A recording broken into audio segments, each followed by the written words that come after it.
apoiando uns aos outros. Dia 18. Quanto ao mais, tenham todos o mesmo modo de pensar. Sejam compassivos, amem-se fraternalmente, sejam misericordiosos e humildes. Primeira carta de Pedro, capítulo 3, versículo 8.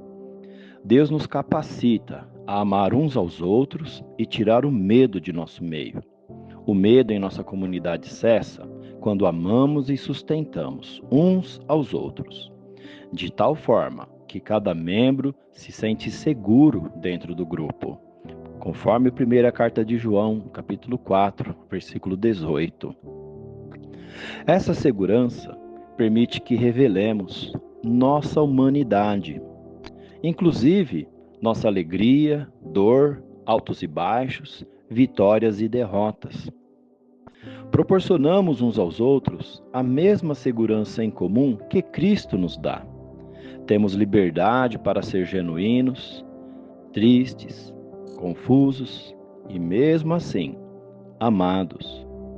Deus nos desafia a criar uma comunidade em que possamos amar de todo o coração, conforme a primeira carta de Pedro, capítulo 1, versículo 22. E nela, viver, mover-se e existir, conforme Atos dos Apóstolos, capítulo 17, versículo 28.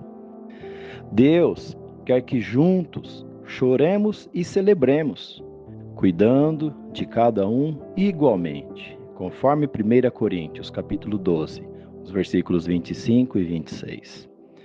Seja confortando, seja confrontando, aquecendo, advertindo, tratando com carinho e desafiando uns aos outros, numa atmosfera de apoio e segurança. O Senhor deseja que nos sustentemos com misericórdia e humildade. Agir com misericórdia é consolar uns aos outros com a consolação que recebemos de Deus, conforme 2ª carta aos Coríntios, capítulo 1, versículo 4. Demonstramos misericórdia quando dizemos uns aos outros: não há nada de errado em se ter um dia ruim. Não há nada de errado em estar cansado. Não há nada de errado em admitir erros. Não há nada de errado em dizer que seu casamento está com problemas. Não há nada de errado em confessar vícios. Não há nada de errado em dizer que está com medo. Não há nada de errado em querer ficar longe de seu filho pequeno por um dia. Não há nada de errado em chorar a perda.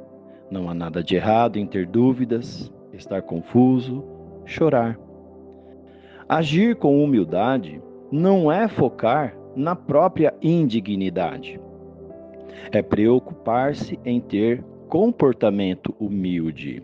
A humildade deve surgir naturalmente de nosso espírito amoroso, no qual vemos, pelos olhos de Deus, o valor dos outros.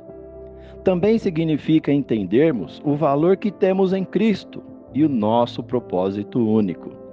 Dessa maneira, a humildade permite que celebremos o sucesso dos outros, sabendo que Deus abençoa a cada um de nós de modo diverso e em momento diferente, de acordo com nossa necessidade e missão. Demonstramos humildade quando dizemos uns aos outros: não há nada de errado em comprar um carro novo. Não há nada de errado em comemorar seu super aumento. Não há nada de errado em alegrar-se por emagrecer 8 quilos. Não há nada de errado em contar que você venceu a concorrência nas vendas. Não há nada de errado em gritar aleluia, porque a presença de Deus está em sua vida e é tão boa. Demonstramos misericórdia quando choramos com aqueles que choram.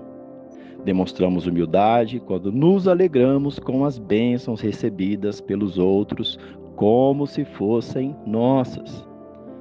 Apoiar uns aos outros também significa que olhamos para cada um vendo o que podemos ser e não o que aparentamos ser agora.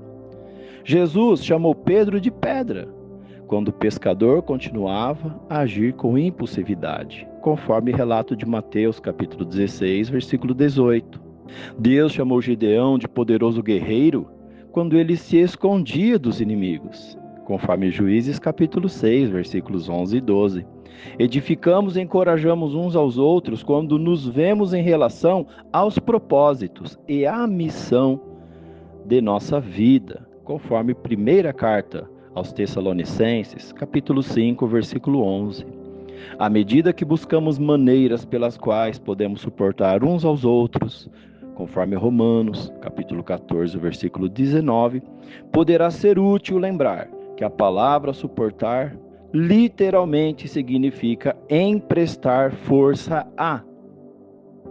Encontramos força em lugares que nos apoiam, lugares em que nos sentimos seguros ao sermos nós mesmos. O que seu grupo acha disso?